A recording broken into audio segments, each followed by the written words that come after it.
The Chicago Bears continue to set more 30-day visits with prospects that may point to a trade down in the draft or maybe just a trade to acquire more picks. We're going to talk about those assets. We're going to talk about Montez Sweat and his comments around Caleb Williams and what he needs to do to win over the Chicago Bears locker room. We're getting into all that and more right after this. You are now tuned in to Chicago Bears Central, your number one place for all Chicago Bears news and content. What's going on, Bears fans? Welcome to another episode of Chicago Bears Central, your number one spot for everything Chicago Bears related. I'm the host, Haize, but more importantly, you guys can follow the channel at Chi Bears Central on every social media platform we happen to be on. With that being said, let's go ahead and get into this content. The Chicago Bears have set up two top 30 visits with offensive linemen that could point towards a trade down. First one is J.C. Latham, who was in Haize Hall for a visit. Now, Latham is a guy who's projected to go more towards the middle to end of that draft. A lot of mock drafts have him between like 18 and 22, somewhere in there. So that could point to the Chicago Bears, and that's in the first round. I guess I should add that clarification there. But the Bears just continue to do every bit of the due diligence that's in front of them. And J.C. Latham is a player, started at offensive tackle for Alabama. If the Bears did bring him in, he'd instantly breed competition for Braxton Jones at that tackle position, and that kind of makes sense there.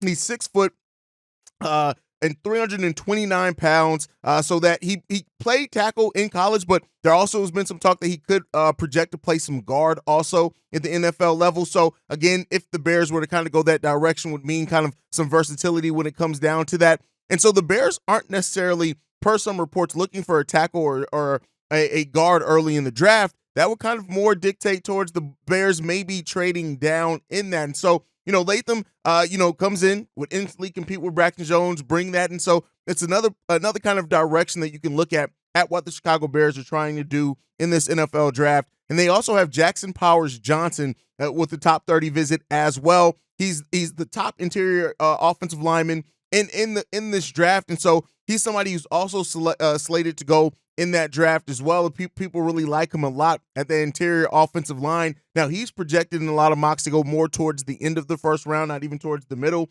So it depends on what happens there. But that would be another thing that points to the Bears really kind of doing their due diligence. He's from Oregon, or played for Oregon, I should say. So, the Bears are really looking at all options there. And again, as I said in yesterday's, that's all you really want to see from the Chicago Bears, is doing everything that they can and evaluating every single scenario to do that. Now, if the Bears are trading up or down in that draft, they've like Ryan Poles likes to do with everything. This is just a Ryan Poles thing. He's really set himself up to do something that it can be done regardless, right? You look at Joe Alt for sure. If he's there at number 9, which the Bears could absolutely take at number 9, but if they do trade down, things are pointing to it as well. So, and Jackson Powers Johnson was at Haize Hall yesterday, so he's already had his top 30 visit, or at least was in that building yesterday. And so, a lot of questions around what this could mean that the Bears are doing. And ultimately, leading into it, we are still over 2 weeks away from the NFL draft,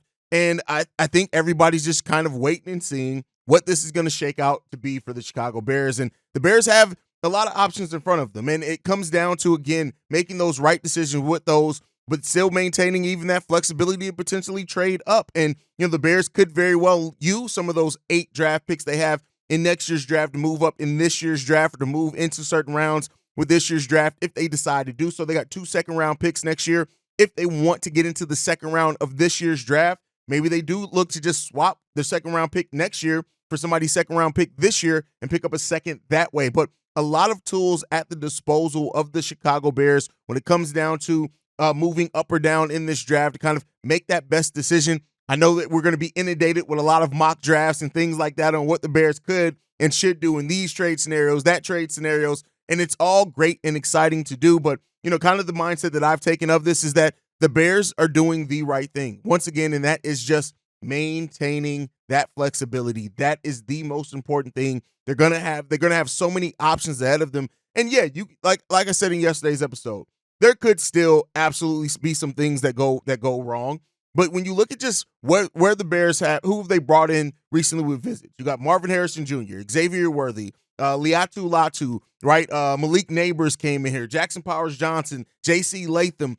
So they are doing and looking at all and every scenario and what they're going to do And while Ryan Poles has said things like, oh, well, they feel confident in what they have, without necessarily needing to have a lot of picks, as we know, sometimes Ryan Poles says some shit, and it's just that. He's just talking. So, that's what it comes down to, I think, for this Bears team. Now, there are some prospects that I personally think the Bears should kind of look to avoid if they can in this draft. And some of those comes down to, because of the position of need and things like that. Like, I even saw something that J.C. Latham is one of those players that the Bears should maybe avoid. And I look at it and say, listen, bringing in somebody who, is solid enough, right? And more than solid, has tons of potential to kind of bring in that competition. It's just that I don't think you would want to necessarily trade down just for that. It's going to be what else you also get in the package. And I think kind of a lot of outlets and Bears fans have become really kind of Hall praised in a way, right? Like initially, thinking about the historic haul that the Bears could have gotten for the number 1 overall pick and letting that kind of take them into places. And, we even did the coverage here. And, yeah, the Bears could have gotten a pretty damn good, decent haul if they traded the number 1 overall pick. And while some Bears fans, and I see guys in the comments say things like, well, that was Ryan Poles' first mistake. He should have traded the first overall pick. We don't know that for sure yet, right? We don't know how things are going to shake out. And while, like I said in yesterday's episode, we all have things that we would like to see the Bears do or think the Bears should have done in certain scenarios. That remains to be seen. But now kind of everybody's focused on, okay, what's the haul we can get back for the number 9 overall pick? And it's just some of these trade ideas that I see, and not to say that they can't happen, but they're very Bears leaning. And that's one thing that you guys know I try never to do here, right? Is I like to talk about things that are realistic, and I like to talk about news, and I do like to talk about, hey, the Bears could have these options in front of them, but I never want to sell you guys on a dream, right? That's not something that I like to do, and not saying that, people are doing that necessarily meaningfully, but like just the constant mock drafts, the constant, every day is a different trade scenario for the Chicago Bears. Like you'll never see mock version number 12 from us here at Chicago Bears Central. You'll get mock drafts from each one of us, which I'll be releasing my mock draft before the end of this week. We already got them from Bobby, C-Dub, Big Kev, Steve-O. They all released their mock drafts already. Shout out to those guys because they did great work on that. And you'll get mock drafts from us, but it's not, I don't like to content hunt in a way, right? I don't like to, because at some point, I'm going to give you the best version of the mock draft that I see, and then let that be. And if I'm right, I'm right. If I'm wrong, I'm wrong. And it is what it is. Just let it break down and go from that point. But I get it. It's a very exciting time, and we don't have much news other than that. So I'm not crapping on anybody for doing that, and have your fun with it, right? At this point in the offseason, it's a fun time to have talk, fun time to have discourse, fun time to agree, disagree. All that is fun to have right now.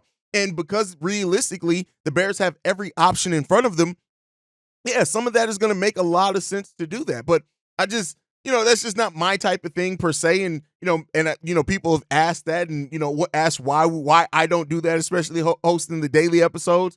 And when it comes down to it, it's like, I like to be genuine with it. Not to say that everybody who does it is disingenuine, but you're going to get a version of a great mock draft from me, and that's going to be the best that I can do. And I'm going to put my best foot forward from that. Maybe if I started earlier in the offseason, I would have had a bunch of different versions because before this move, before that move. But that's why I kind of like to wait till things settle. Then I'll give you my mock draft, and then we'll see where things come from. But Bobby last year on his mock called the first pick with Darnell. He was the first one to call Darnell Wright being drafted by the Chicago Bears. And so you got to give it up to Bobby, give it up to Steve. Those guys are really great at what they do. C-Dub, Kev, everybody at that. And I'll be giving my mock draft sooner rather than later, and we'll be talking about it and breaking it all down. But ultimately, when it comes down to it, the Bears are in a great position. And this is one of the better positions that we've been in.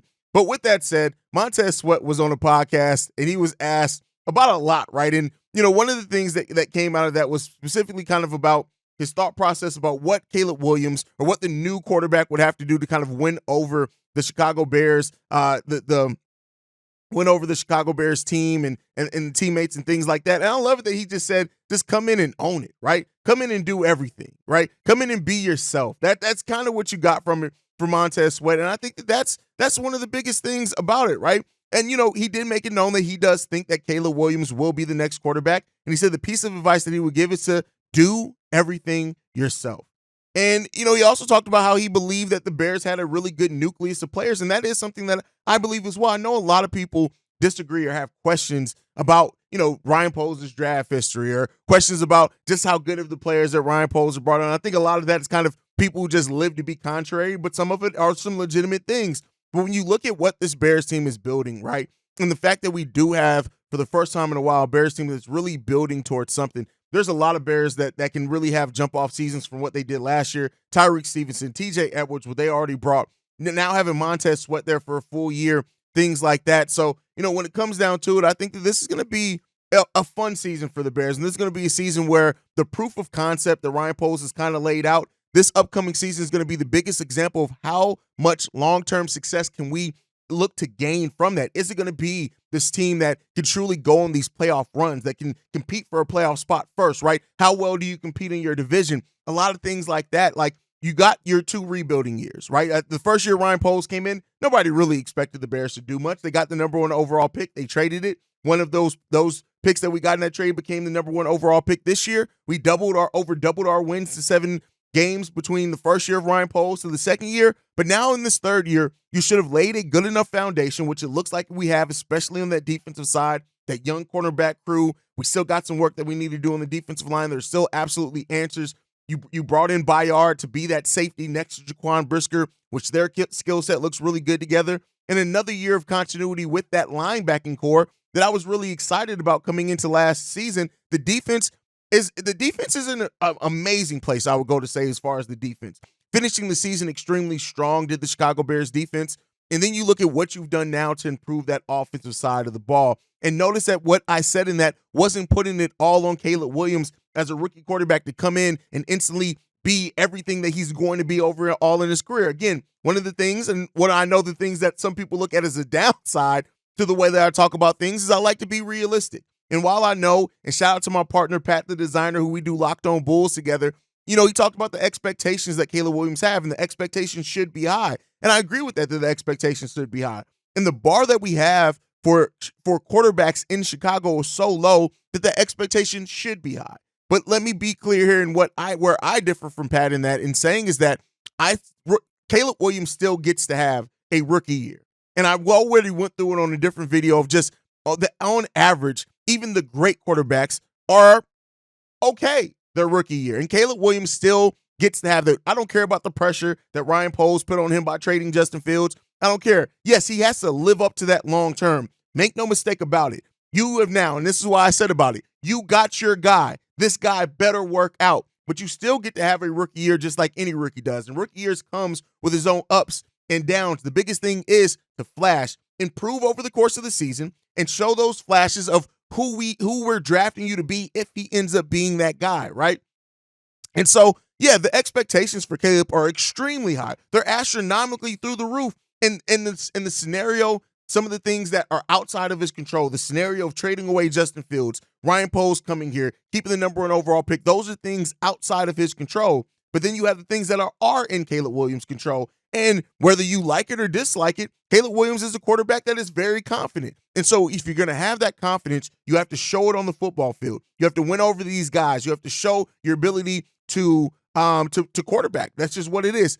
And so that's what it is. That's what it just comes down to for me, right? In realism, the expectations that I have for Caleb Williams over the course of his career are amazingly high. But just because of that, I'm not going to preclude him from being able to have a rookie year, the same rookie year that some great quarterbacks have had. There's no different with that. If Caleb does end up being great, that does still not stop him from being a rookie and going through the normal rookies ups and downs. But Ryan Poles has set him up. And because of you also being set up in a great position, how do you take advantage of that? Because not a lot of rookie quarterbacks, whether they're Bears rookies or any other ones, have stepped into a situation like Caleb Williams is stepping into. So I'm of two minds with it, right? I err on the side of realism that there's a complete and realistic chance that Caleb Williams comes in and he's a rookie quarterback, as most rookie quarterbacks are. You have the special talents, the Andrew Lucks, the CJ Strouds that come into that first season and they just dazzle. You have that happens occasionally.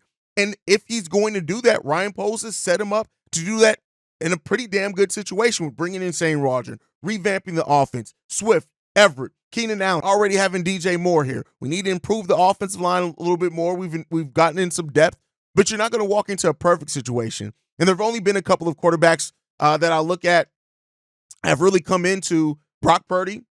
Maybe you can say Patrick Mahomes, right? Have come into a situation probably as good as what they're going to step into. And for an organization in the Chicago Bears that have been out of whack for decades and decades, Ryan Poles has set them up about as good as you can ask for the Chicago Bears to do, right? The only other way that he could have stepped into something better is that we've already had a team that is either damn near or barely missed out on the playoffs, and we have an even more solid foundation, but there's still questions, still young players that he can grow with, still things that we need to go do and develop. And so it's a great time to be a Chicago Bears fan. Let me make no mistake about it and not mix my words on that. It's a great time. I get it. Not all of us right now believe in the vision, and you shouldn't. There is not a single thing wrong with saying that the Chicago Bears have to show you with the proof of concept via what they've put out there on the field, that they have to show you that this is actually going to be a core that is going to do what we think and want them to do.